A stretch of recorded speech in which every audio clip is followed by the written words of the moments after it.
Israel ने किया बड़ा धमाका। नेतन्याहू के आते ही भारत को भेजे खतरनाक हथियार। 70% अफगानिस्तान है भारत का। यूरोपीय अखबार ने किया है बड़ा खुलासा। दोस्तों, इजराइल भारत को एक खास तरीके के हथियार देने का ऐलान कर चुका है और इस हथियार का इस्तेमाल खासतौर पर सेना सर्च ऑपरेशन में करने वाली है। वहीं इजराइल की ओर से ये पहली बार इस हथियार को किसी दूसरे देश को दिया जा रहा है। आज तक इसे इजराइल ने किसी भी देश को नहीं दिया। कई देशों ने डिमांड रखी थी, लेकिन इजराइल ने उनके डिमांड को खारिज कर दिया था। लेकिन जब बात भारत की आई तो इजराइल भारत की इस अपील को ठुकरा नहीं सका, जिसने एक बार फिर से दिखा दिया कि भारत और इजराइल के बीच संबंध कैसे हैं। दरअसल दोस्तों, इजराइल के पूर्व प्रधानमंत्री नेतन्याहू के समय में भारत के संबंध काफी मजबूत हुआ करते थे। वहीं पिछले प्रधानमंत्री नफ्ताली बेनेट के समय भी भारत के संबंध बेहतर रहे, लेकिन बेंजामिन नेतन्याहू के कार्यकाल में भारत और इजराइल के संबंध जहां पर खड़े थे, आज भी वहीं पर मौजूद है। वर्तमान समय में दोनों के बीच संबंध आगे नहीं बढ़े। उधर पिछले 1-1.5 साल से देखा जाए तो इजराइल से भारत ने कोई बड़ा हथियार इंपोर्ट नहीं किया, लेकिन अब भारत के लिए बड़ी खुशखबरी आई है। दरअसल नेतन्याहू एक बार फिर से इजराइल के हुए चुनाव में जीत चुके हैं और दोबारा से उनकी एंट्री होने वाली है, लेकिन उसके पहले भारत को इजराइल से खतरनाक हथियार मिलने वाला है। तो आइए दोस्तों, आपको बताते हैं इजराइल से वो कौन सा खतरनाक हथियार आने वाला है जिसके उपयोग से खास तौर पर पाकिस्तान के आतंकवादियों की सांसें रुकने वाली हैं। दरअसल दोस्तों, इजराइल की एक कंपनी है एलबिट, जिसने एक खास तरीके के हथियार का निर्माण किया है और इस हथियार का नाम है लेनियस। इस खतरनाक हथियार को इजराइल ने बहुत ही सीक्रेट रखा था। आज तक किसी भी देश को, यहाँ तक कि अमेरिका की भी पहुँच इस हथियार तक नहीं हो पाई। वहीं ये घातक हथियार भारतीय सेना के लिए कश्मीर के इलाके में किसी बड़े अजूबे की तरह होगा। इस हथियार से पाकिस्तान के आतंकवादी सोच पर ऐसा झटका लगने वाला है जिसे वो सोच भी नहीं सकता।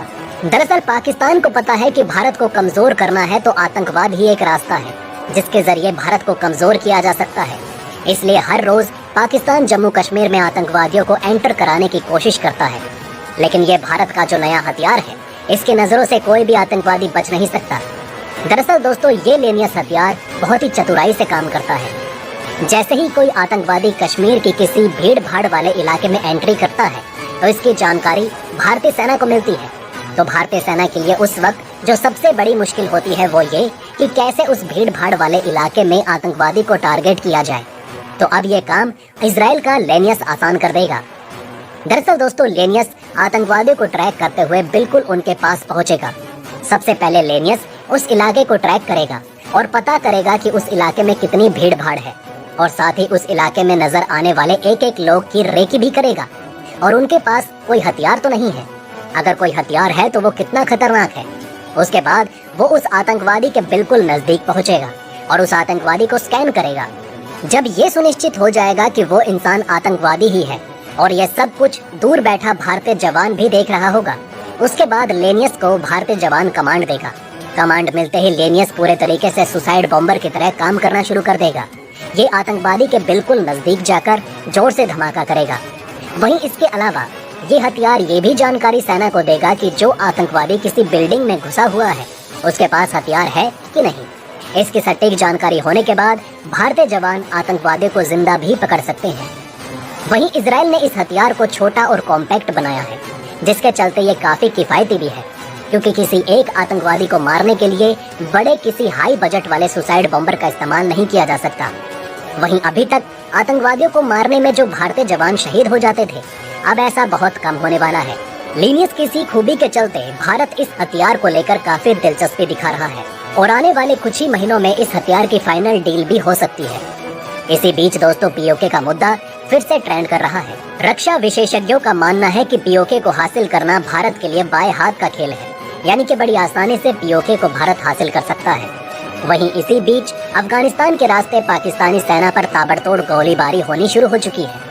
उधर शांत पड़े पीओके में भी हलचल पैदा हो चुकी है। खबरें ये भी है कि इस गोलीबारी में कई पाकिस्तानी आर्मी के जवानों की मौत हो चुकी है। दरअसल पाकिस्तान और अफगानिस्तान को अलग करने वाली सरहद को डूरंड लाइन के नाम से जाना जाता है। इसी को लेकर एक बार फिर से अफगानिस्तान में मौजूद तालिबान और पाकिस्तान आर्मी के बीच गोलीबारी की जा रही है। वहीं पाकिस्तान और अफगानिस्तान के लोगों के आने जाने के लिए एक चमन सीमा का निर्माण किया गया, जिसे फ्रेंडशिप गेट के रूप में भी जाना जाता है, जो पाकिस्तान के बलूचिस्तान को अफगानिस्तान के कांधार से जोड़ता है। लेकिन ये फ्रेंडशिप गेट पहली बार बंद कर दिया गया दरअसल एक अफगान इसी चमन सीमा को क्रॉस कर रहा था, तभी पाकिस्तान के जवान ने उस पर गोली चला दी। इस घटना के बाद अफगानिस्तान की ओर से पाकिस्तान पर कई घंटों तक गोलीबारी की गई। उधर ब्रुसेल्स न्यूज अखबार ने जो सर्वे किया है उसमें बताया गया कि 70% अफगानिस्तान के लोग भारत को सबसे अच्छा दोस्त मानते हैं। दरअसल अफगानिस्तान के लोगों का मानना है कि पाकिस्तान उनका सबसे बड़ा दुश्मन है और पाकिस्तान ने उनके साथ बहुत बड़ा धोखा किया है। वहीं तालिबान भी पाकिस्तान को धोखेबाज मानता है, जबकि तालिबान को अफगानिस्तान में लाने का सबसे बड़ा हाथ पाकिस्तान का ही रहा।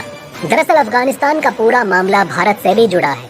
जब अंग्रेज भारत आए, उन्हें पता चला कि भारत में भर भर कर सोना भरा पड़ा है, तो अंग्रेजों का दिमाग काम करना बंद कर गया।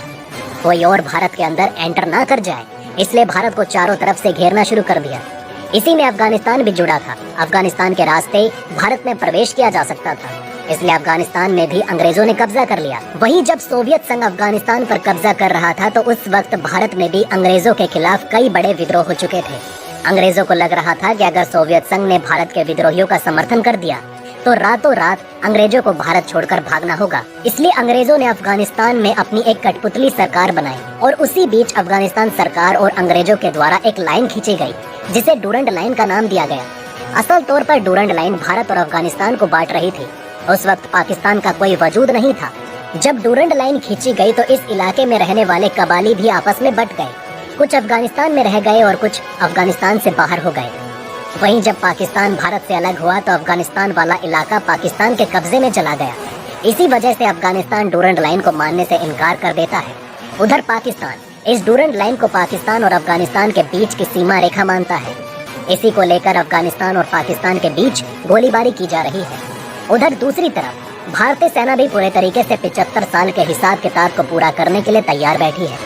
बस उन्हें भारतीय सरकार की अनुमति का इंतजार है। भारतीय सेना साफ संकेत दे चुकी है कि पीओके को लेकर क्या कुछ तैयारियां हैं। दरअसल भारत के गृह मंत्री अमित शाह ने बयान में कहा है कि हम जम्मू कश्मीर और लद्दाख में काम तो कर रहे हैं, लेकिन हमारी नजर गिलगिट बल्टिस्तान तक है। वहीं इसी को लेकर जब भारतीय सेना से पूछा गया तो सेना ने भी कहा कि पीओके पर सारी तैयारियां पूरी हैं, बस भारत सरकार के एक इशारे की जरूरत है।